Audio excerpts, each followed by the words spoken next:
సర్వోన్నతుడైన దేవునికి, సకలాశీర్వాదాలకు కారణభూతుడైన ఆ మహాదేవుడికి, ఆయన ప్రియకుమారుడు, ఈ లోక రక్షకుడు, మనుషులందరినీ ప్రేమించి ప్రాణం పెట్టినటువంటి యేసుక్రీస్తు ప్రభువు ద్వారానే పరిశుద్ధాత్మ యొక్క సహవాసముతో మనందరి తరపున వేవేల కృతజ్ఞతాస్తుతులు స్తోత్రాలు సమర్పిస్తూ ఉన్నాను. ప్రభువైన యేసుక్రీస్తు మన కోసం ప్రాణం పెట్టాడని తెలుసుకొని మనము కూడా మన సహోదరుల నిమిత్తం బేషరతుగా ప్రాణం పెట్టాలని తెలుసుకొని క్రీస్తు యేసులోనికి బాప్తిసం తీసుకున్న క్రైస్తవ సోదర సోదరీమణులందరికీ, ఇక్కడికి వచ్చిన మీకు, రాలేకపోయిన వారికి, ఇంకా యేసుక్రీస్తును నమ్మాలని ఆశపడుతున్న వారందరికీ ప్రభువైన యేసుక్రీస్తు నామములోనే నా వందనాలు, శుభములు తెలియచేస్తూ ఉన్నాను. క్రీస్తునందు ప్రియమైన సోదర సోదరీమణులారా, మరి ఈరోజు మనం చదివి ఆలోచించి గ్రహించి ప్రవర్తించబోయే అంశం ఏంటంటే, భయపడకుడి. ఏదైతే దేవుడు చెప్తాడో దానికి భిన్నంగా ప్రవర్తించడం అనేది మనిషి నైజం. ఆది నుంచి దేవుని వాక్యానికి భిన్నంగా, దేవుని ఆజ్ఞకు వ్యతిరేకంగా మనిషి నడవడం ప్రారంభించాడు. వాటిని పోగొట్టడానికి క్రీస్తు యేసు ద్వారా ధైర్యం తెచ్చుకొని జీవితంలో దేనికి భయపడకుండా ఉండటానికే క్రీస్తు యేసును దేవుడు మన కోసం ఈ లోకానికి పంపి ఆయన ద్వారా ఎన్నో మాటలు మనల్ని హెచ్చరించి మరి తన రాజ్యంలోనికి మనల్ని పిలిచి, మీరు ఎల్లప్పుడూ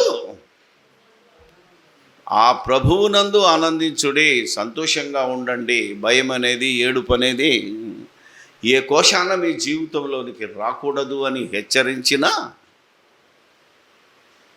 అలా హెచ్చరించబడి వచ్చి సంఘంలోనికి వచ్చిన క్రైస్తవులే ఈరోజు మొట్టమొదట భయపడే వాళ్ళుగా తయారయ్యారు. అవునో కాదా మీరు ఆలోచించండి. ఎందుకంటే ఈ మధ్యన క్రైస్తవుల మీద జరుగుతున్న దాడులు, పాస్టర్లను మరి అరెస్ట్ చేయడము, గవర్నమెంటు లేదా మన మాటల వలన కలవరపడి బెదిరిపోయి మా కొంప మునిగేటట్టుందని భయపడ్డ వారి చేత చంపబడ్డ పాస్టర్లను బట్టి అయినా ఈరోజు ప్రతివారు భయపడుతూ రోడ్డు మీదకి ఎక్కి మాకు రక్షణ లేదు, మాకు భద్రత లేదు అని ర్యాలీలు తీయడం అనేది సర్వసాధారణమైపోయింది. ధర్నాలు చేయడం కూడా మామూలు అయిపోయింది. కానీ దేవుడు చెప్తున్న మాటలను ఏ ఒక్కరూ ఖాతరం చేయటం లేదు, దేవుని నీతికి లోబడటం లేదు ఈరోజు క్రైస్తవ సమాజం. అందుకే ఆనాటి నుంచి ఈనాటి వరకు, ఆదాము అబ్రహాము నుంచి మొదలుకుంటే ఇశ్రాయేలుకి ఎన్నోసార్లు దేవుడు చెప్పాడు, భయపడకుడి, ధైర్యం తెచ్చుకొనుడి, నేను ముందున్నాను అని కూడా చెప్పినా వారు భయపడి నాశనం అయిపోయారు. ఈరోజు కూడా మనం ఆలోచిస్తే భయం అనేది మనిషిని ఏమంటుంది, చంపేస్తున్నది. ఒకరు చంపకముందే నీ భయంతోనే నువ్వు చచ్చిపోయే పరిస్థితి వచ్చింది. ఈ భయం ఎప్పుడైతే వస్తుందో మనిషికి నేను బ్రతుకుతానా బ్రతకనా అనే ఒక అనుమానం కూడా వచ్చి దేవుడిచ్చే కాలం కంటే ముందే చచ్చిపోతున్న వారిని మేము చూసాం. ఆనాడు ఇశ్రాయేలుడికి చెప్పాడు, అయినా వాళ్ళు వినలేదు. అదే మాట క్రైస్తవులకు కూడా ఇప్పుడు చెప్పాలి అంటే భయమవుతుంది. ఈరోజు ఎంతోమంది నాకు మనోళ్ళే చెప్తున్నారు, అన్నా నువ్వు ఒక్కడి ఒంటరిగా వెళ్ళకూడదు. ఎందుకంటే ఎవడన్నా చంపేస్తాడేమో, అంతే కదా. ఎవడన్నా నిన్ను చంపితే మేమైపోవాలి అంటే, నేను చచ్చిపోతే ఇక మీరు ఉండరా? చచ్చిపోయేటోళ్ళని చూసారా? అందరం ఒకరోజు 2 రోజులు ఏడుతాం, ఆ తర్వాత మామూలే. అందుకని భయము అనేది ఎంత భయంకరమైన రోగమో, ఆ రోగానికి మందు విశ్వాసము, అవునా కదా, ధైర్యము, మన భాషలో నమ్మకం. అందుకే మీరు హిప్నాటిజం అని ఒకటి ఉంటుంది, దాన్ని తెలుగులో ఏమంటారు? వశీకరణ. ఈరోజు కామన్గా హిప్నాటిజం అనేది ప్రయోగిస్తే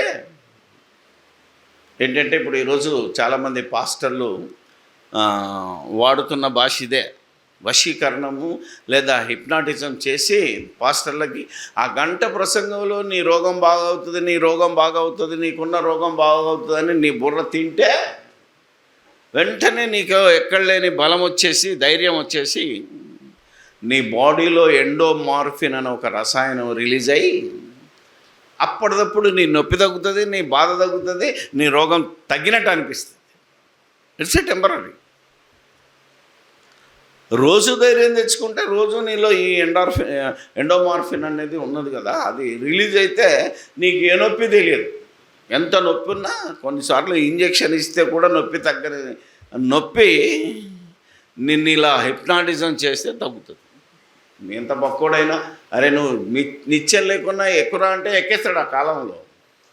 అలా హిప్నాటిజం చేస్తే ఇటుకలను బలగొట్టినోడు కూడా ఉన్నాడు.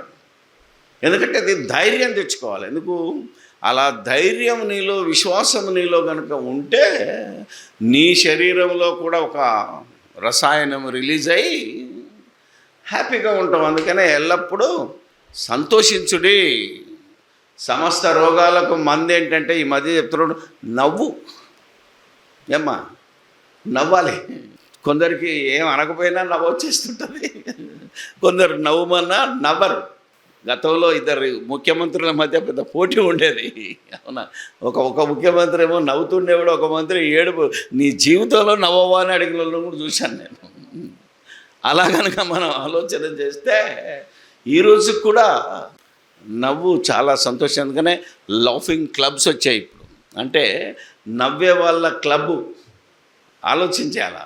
ఇలా ఎందుకు ఆనాడే చెప్పాడు అంటే, నీలో ఉన్న బలహీనతను పోగొట్టి, నీలో ఉన్న భయాన్ని పోగొట్టి,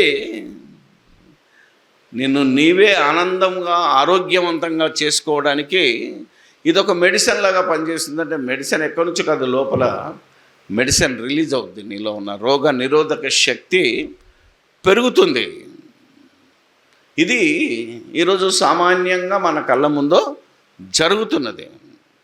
అందుకే ఇర్మియాలో అన్యజనుల ఆచారం కానీ, లేకపోతే భూమి మీద జరుగుతున్న చిహ్నాలు కానీ, భూకంపం రాబోతుందట్ట అన్నాడు అనుకో, ఇక మనందరికీ భయమే.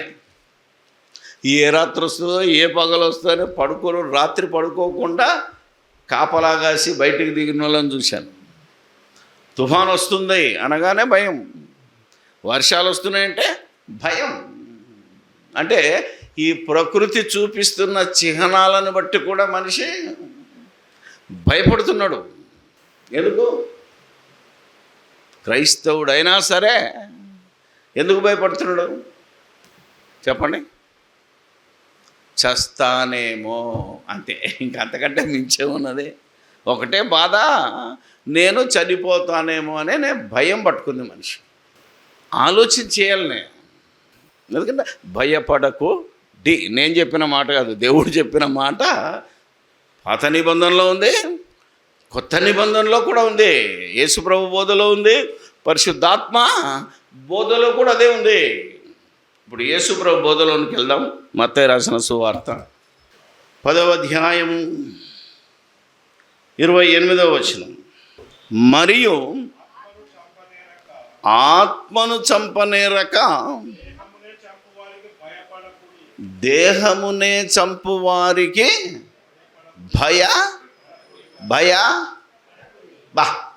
ఇది క్రైస్తవులు, ఫాస్టర్సు, మరి అందరూ చదివిన వాళ్ళే.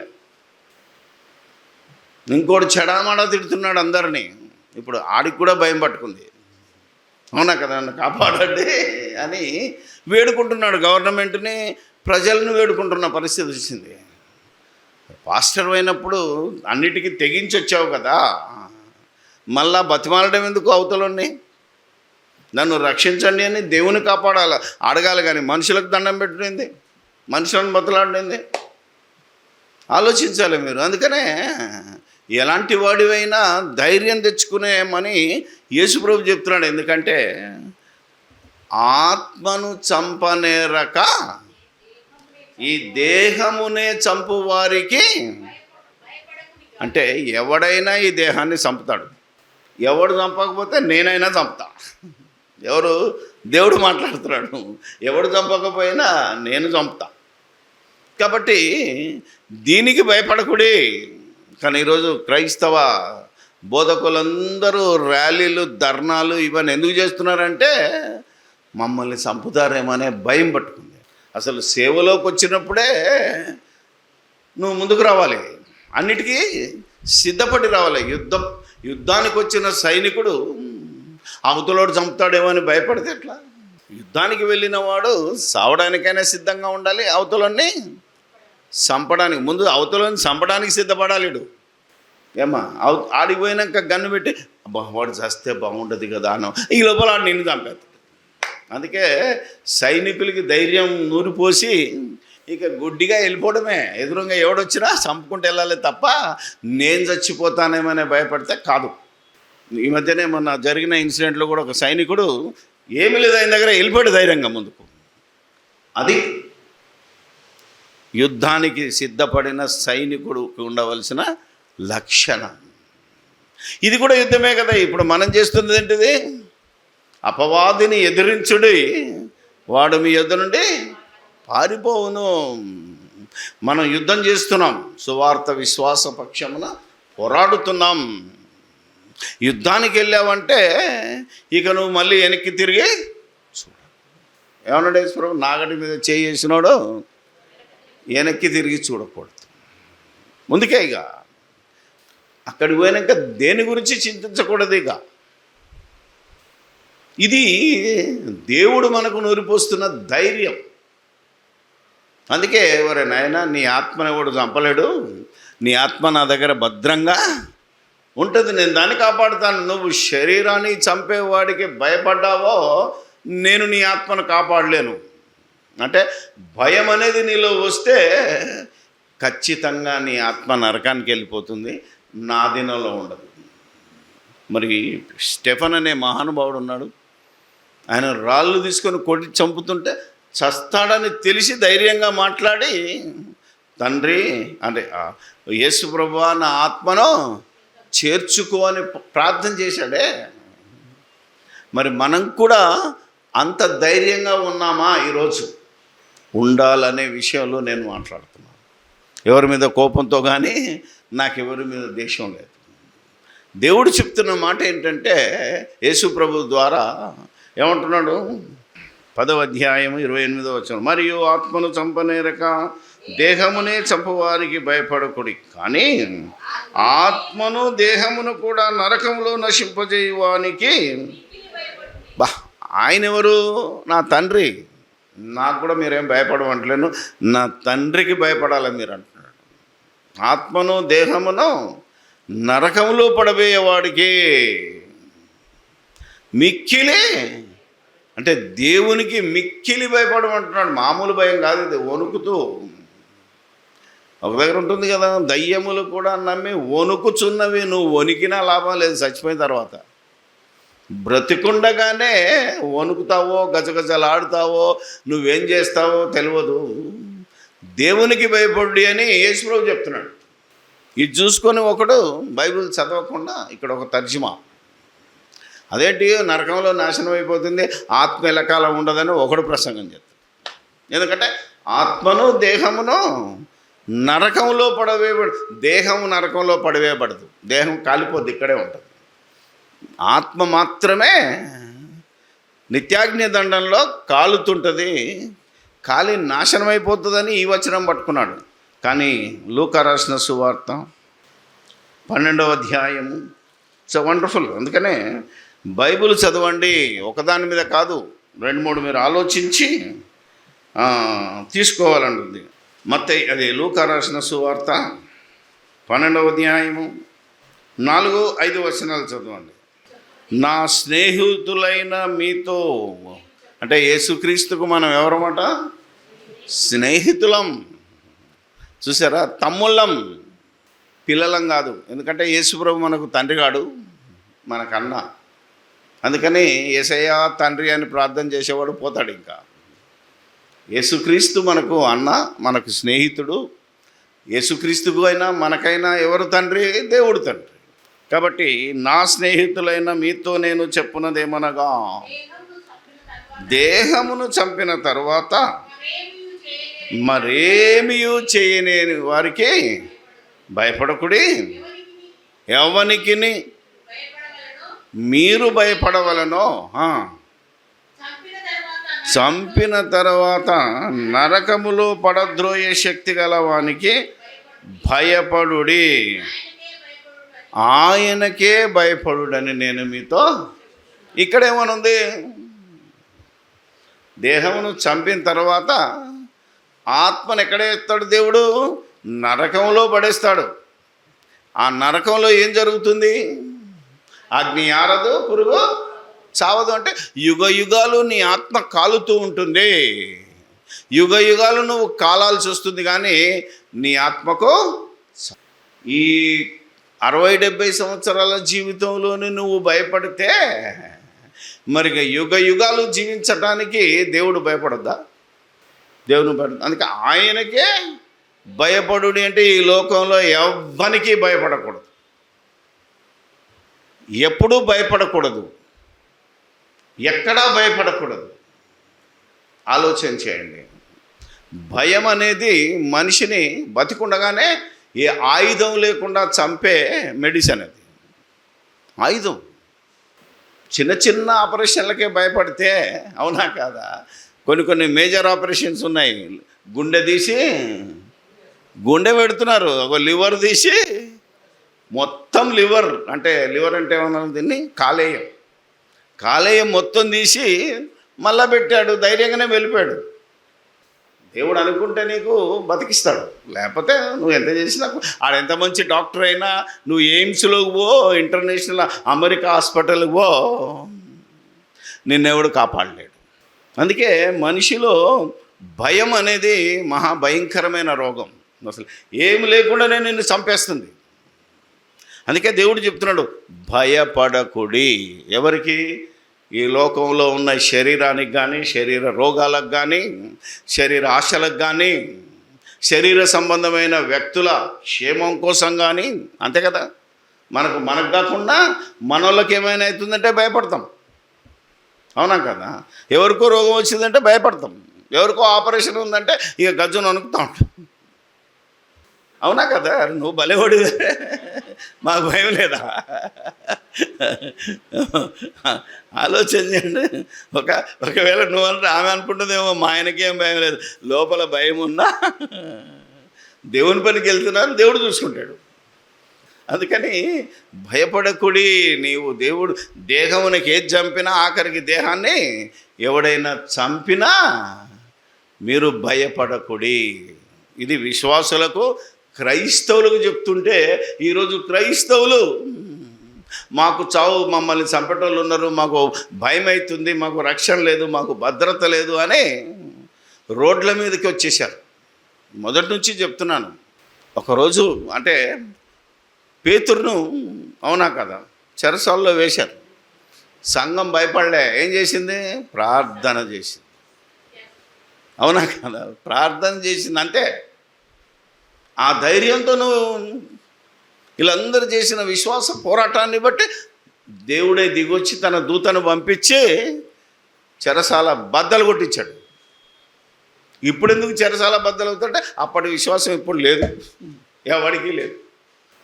అలా చేసిన దేవుడు మనకెందుకు చేయడం? వాళ్ళు ధైర్యంగా ఉన్నారు, వాళ్ళకి చేశాడు. నీకు ధైర్యం లేదు, నీకు జరగదు.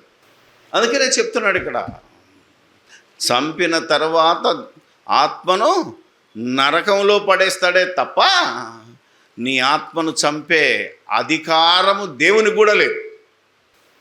మన ఆత్మను చంపే అధికారము దేవునికి కూడా లేదు. ఎందుకు చెప్పండి చూద్దాం. నువ్వు దేవునిలో ఒక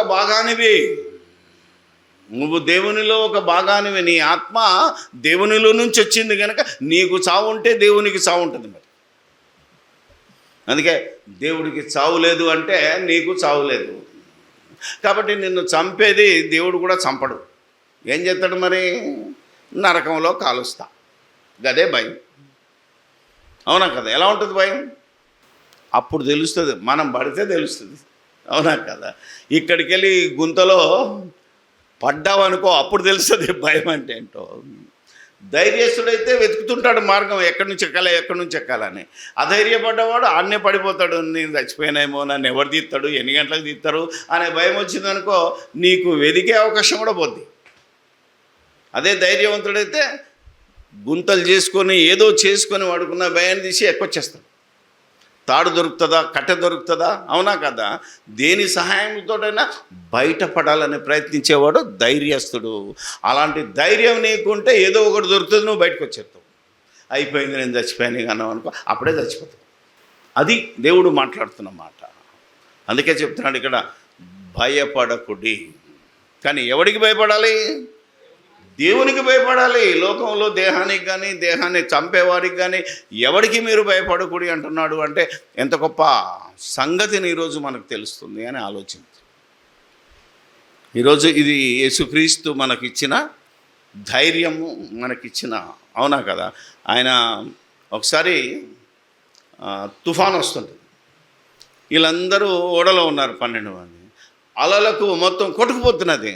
అప్పుడేమన్నాడు? భయపడకూడి అన్నాడు. అంతే, టక్కుమని. అవునా కదా? అది ఆగింది, ధైర్యం వచ్చింది. అదే పేతురు, అవునా కదా? యేసుప్రభు నీళ్ళ నుంచి నడిచి వస్తుంటే అమ్మో భూతం వస్తుందని భయపడ్డాడు.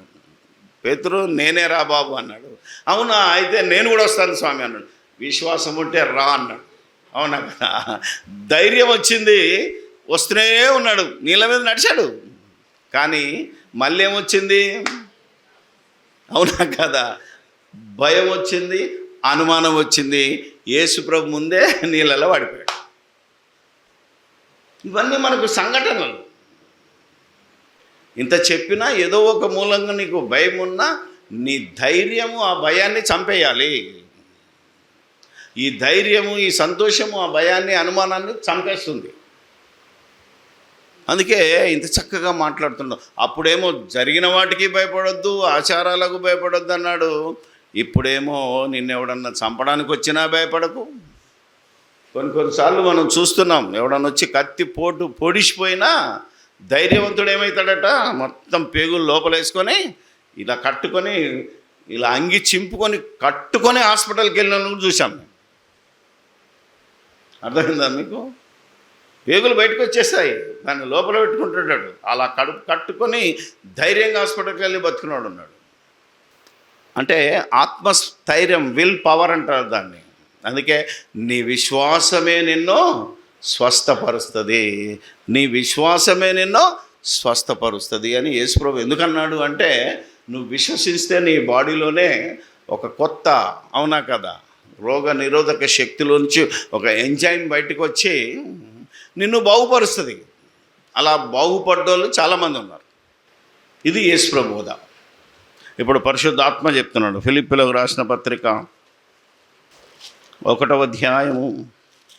ఇప్పటికీ ఇది ప్రపంచ క్రైస్తవ్యానికి మరోసారి నేను జ్ఞాపకం చేస్తున్నాను. 21. నా మట్టుకైతే బ్రతుకుట క్రీస్తే. అంటే నేను ఒకవేళ బతుకుంటే క్రీస్తు కోసం నువ్వేం చేస్తావు? అవునా కదా? అంటే క్రీస్తు కోసం అంటే క్రీస్తును ప్రకటించడం కోసం నేను బతుకుంటాను. ఎందుకు నువ్వు క్రీస్తు కోసం బతుకుతున్నావు అంటే, నాకు క్రీస్తులాగా పునరుత్థానం కావాలి. ఇదే ఫిలిప్పీ 3లోకి వెళ్తే, ఆయన లేచినట్టు నేను లేవాలి. ఆయన తిరిగి లేచినట్టు ధైర్యంగా దేవుడు ఆయనని ఎట్టయితే 3 రోజులకు లేపాడో, దేవుడు నన్ను కూడా లేపుతాడు అనే ధైర్యం ఉన్నది కనుకనే నా మట్టుకైతే బ్రతుకుట క్రీస్తు. ఎందుకంటే ఆయనకు పెళ్ళి లేదు పెటాకులు లేదని వాడు అనొచ్చు, అవునా కదా? పెళ్ళి లేదు పెటాకులు లేదు కనుక ఎవడు లేడు కనుక పోతాను. నీకున్నా, మనకు భార్య పిల్లలు ఉన్నా నువ్వు బ్రతకవలసింది వారి కోసం, సంరక్షణ కోసం నువ్వు బ్రతికి సంపాదించి, కానీ నీ మిగతా టైం ఎవరికంటే క్రీస్తు కోసం పనిచేయాలి. సువార్థికుడిగా నువ్వు సమర్పించుకున్నప్పుడు నేను అటురాను నేను ఇటురానంటే కుదరదు. ఆలోచన చేయాలి. శ్రమలకు భయపడొద్దు. కింద అంటాడు శ్రమలకు భయపడొద్దు. నువ్వే పని మీదైతే అప్పగింపబడ్డావో అందుకే చెప్తున్నాడు, బ్రతుకుట క్రీస్తే, చావైతే బా. ఇది మాత్రం భయంకరంగా ఉంటుంది. ఒక ఆయన లాభం అంటున్నాడు, మనమేమంటాం? అదే చావైతే ఏమ్మా భయం. అవునా? ఆలోచించాలి. ఆపరేషన్ చేస్తే చచ్చిపోతానేమో అన్న, అంతే కదా భయం.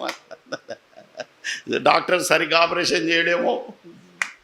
మరి ఎవరు నమ్ముతావు? దేవుని మీద నమ్మకం లేదు, డాక్టర్ మీద నమ్మకం లేదు, మరి ఎట్లా? నీ మీద నీకు నమ్మకం ఉండాలి కదా.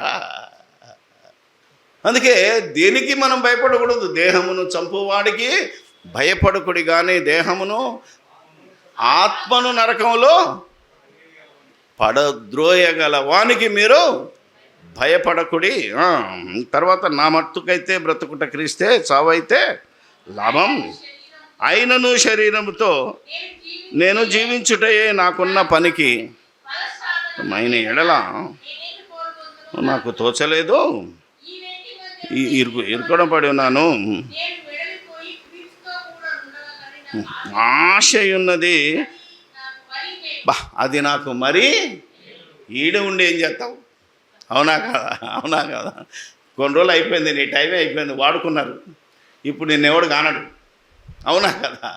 ఆలోచన చేస్తే కొడుకులు పెళ్ళైతే వాళ్ళు వెళ్ళిపోతారు, కూతురుకు పెళ్ళైతే ఆమె వెళ్ళిపోతుంది, ఎవడు చూస్తాడు నిన్ను? అలాగే మనం కూడా ఆలోచించాలి ఈరోజు మన కోసం, అవునా కదా?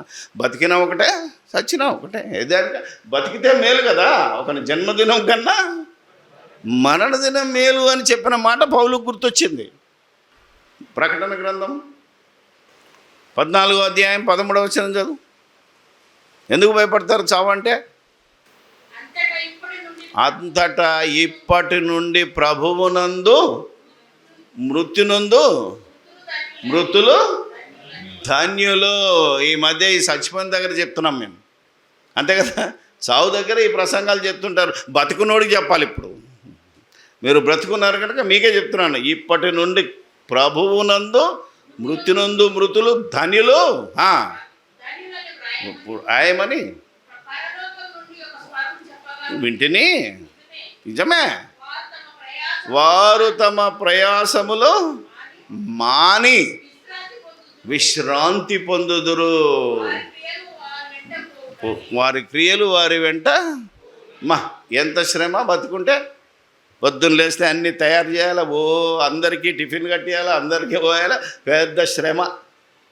ఇవన్నిటి నుంచి రెస్ట్ ఇస్తాడు దేవుడు, అవునా కదా? నువ్వు మంచిగా వెళ్ళి పరదేశంలో నిద్రపోవచ్చు, అర్థమైందా? ఈ బాధలన్నీ మానుకొని ప్రభువునందు నిద్రిస్తే పరదేశకి వెళ్ళి నిద్రపోవచ్చు హ్యాపీగా. వారి ప్రయాసములో మాని విశ్రాంతి పొందుదురు. విశ్రాంతి పొందడానికి ఇష్టం లేదా? ఇది దేవుని జ్ఞానం, ఇది దేవుని నీతి, ఇది దేవుని, అవునా కదా, మార్గం చూపిస్తున్నాడు ఆయన. ఒకసారి మనం ఆలోచన చేద్దాం. ఇంకా ఏమంటున్నాడు?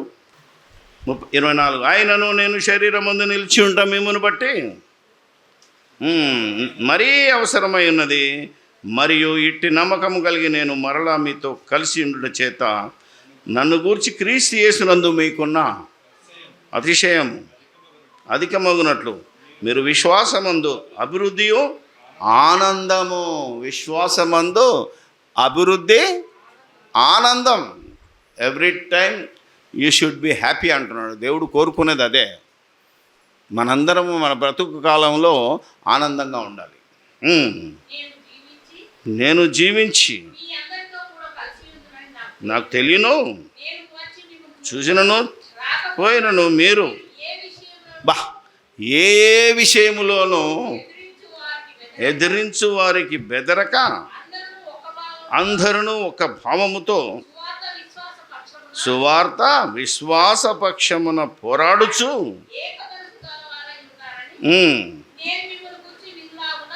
మీరు క్రీస్తు సువార్తకు తగినట్లుగా ప్రవర్తించుడు, అట్లు మీరు బెదరకుండుట వారికి నాశనమును మీకు రక్షణయు కలుగుటకు సూచన అయి ఉన్నది.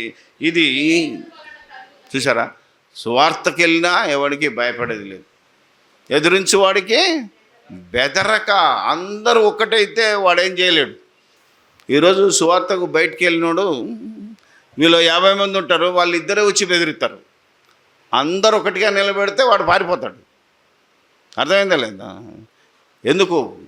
మనం అడిగితేనే, ఒక్కటిగా ఉండి అడిగితే అవతలాడు బెదిరిపోతాడు. నువ్వెందుకు బెదురుతున్నావు అంటున్నాడు ఇక్కడ. ఏక విశ్వాసము, ఏక భావము. కొన్నిసార్లు వీడియోలు పెడుతున్నాడు మనోళ్ళు, మొత్తం అంతా చర్చ నిండి ఉంటుంది, వాడు ఒక్కడొచ్చి బెదిరిస్తూ అన్ని వాళ్ళ కొడుతుంటాడు. ఆడికున్న ధైర్యం మనకు లేదా? నువ్వు గట్టిగా అందరు కలిసి ఒక్కటైతే ఆడు పారిపోతాడు. అందుకే అపవాదిని ఎదిరించుడి, అప్పుడు మీ ఎదురుండి పారిపోవును. ఇప్పుడు నన్ను అపవాది మనల్ని ఏం చేస్తుందంటే, అరే నువ్వు చచ్చిపోతావు. ఒక్కసారి అది మన మైండ్లోకి వచ్చిందంటే చెప్పడం ఈజీ, కానీ ధైర్యంగా ఉన్నోడికైనా అక్కడికి వెళ్తే భయం పట్టుకుంటుంది. నువ్వు క్రైస్తవుడు అయితే క్రీస్తు నిన్ను మరి కాపాడుతున్నాడు, నిన్ను మరలా వచ్చి తీసుకెళ్తాడనే ధైర్యం ఉంటే సావైనా లాభం, బ్రతుకుట క్రీస్తు కొరకే. ఎంత బాగా మాట్లాడి నువ్వు అంటే, ఎదురించు వారికి బెదరక ఏమన్నాడు మొత్తం. ఫిలిప్పీల పత్రిక చూస్తే ఆయన మాట్లాడిన ప్రతి మాట భయంకరంగా ఉంటుంది. అందుకనే 30వ వచనం, క్రీస్తునందు విశ్వాసం ఉంచటం మాత్రమే కాదు,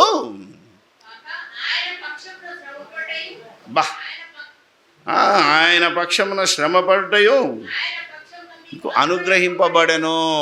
అంటే క్రీస్తును విశ్వసించి ఇంట్లో కూర్చున్నా నాకు హాయిగా ఉన్నాను కాదురా నాయన, అవసరమైతే శ్రమ పడాలి.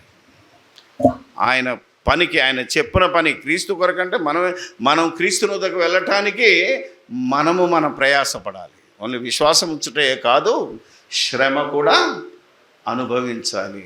కానీ ఇప్పుడు శ్రమ పడడానికి ఇష్టం లేకుండా కూర్చున్నారు. ఎందుకంటే బాగా తినే ఆరోగ్యంగా ఉండి సంపాదనకు మరిగారు ఈరోజు క్రైస్తవులు. కాలు మీద కాలేసుకోవడానికి మరిగారే తప్ప వేరే దానికి అలవాటు పడతలేరు. కష్టపడి పని చేయడానికి ఎవరికి ఇంట్రెస్ట్ లేదు, ఫ్రీగా వచ్చింది తిందాం. అందుకనే వీళ్ళకి భయం పట్టుకున్నది.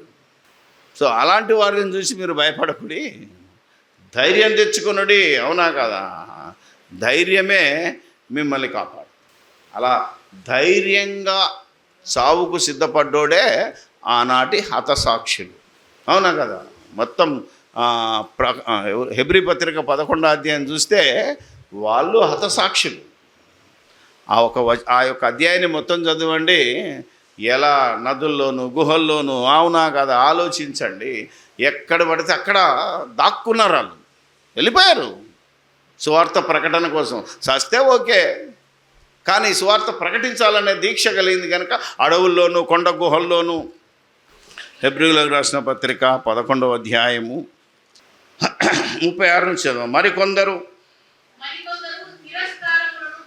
దెబ్బలను మరి బంధకములను ఖైదును అనుభవించిరి, కొట్టబడిరి, కోయబడిరి,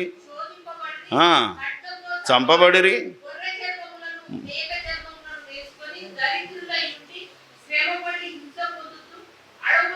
కొండల మీదను సొరంగములలోను. సో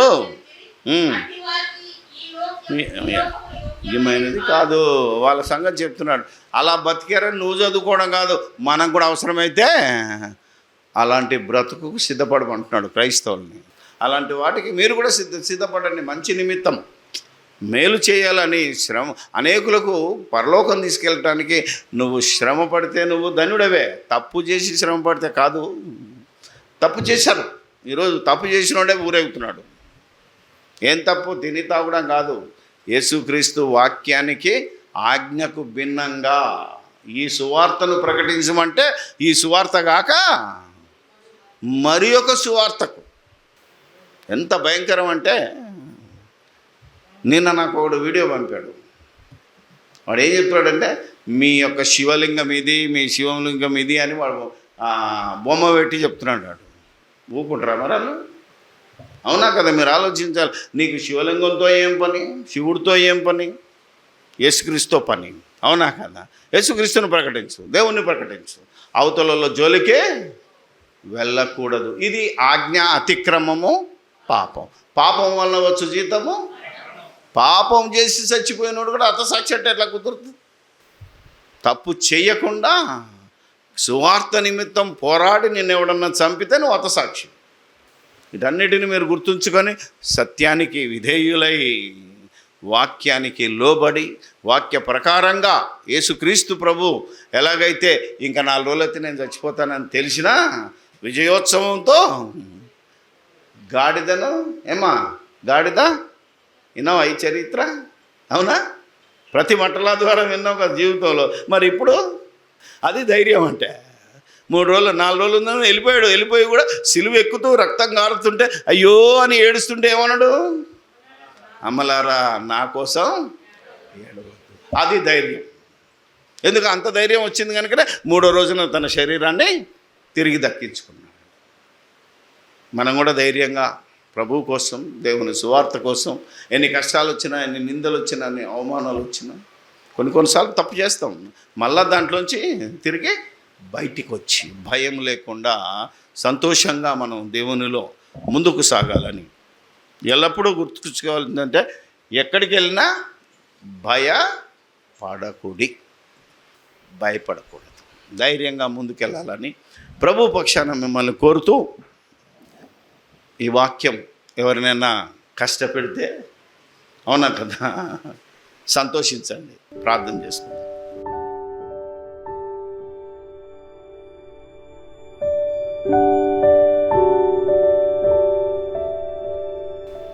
పరిశుద్ధుడైన మా తండ్రి, దయగల మా దేవుడా, మాలో ఉన్నావు, మేమై ఉన్నావు. మీరు మా ఆత్మను ఎందుకు కాపాడుతున్నారు, ఎందుకు రక్షించుకోమంటున్నారు, ఎందుకు మీ నిమిత్తము, మీ కుమారుడైన యేసుక్రీస్తు నిమిత్తం మా దేహాన్ని పోగొట్టుకోమన్నారు ఆలోచిస్తున్నాను దేవా.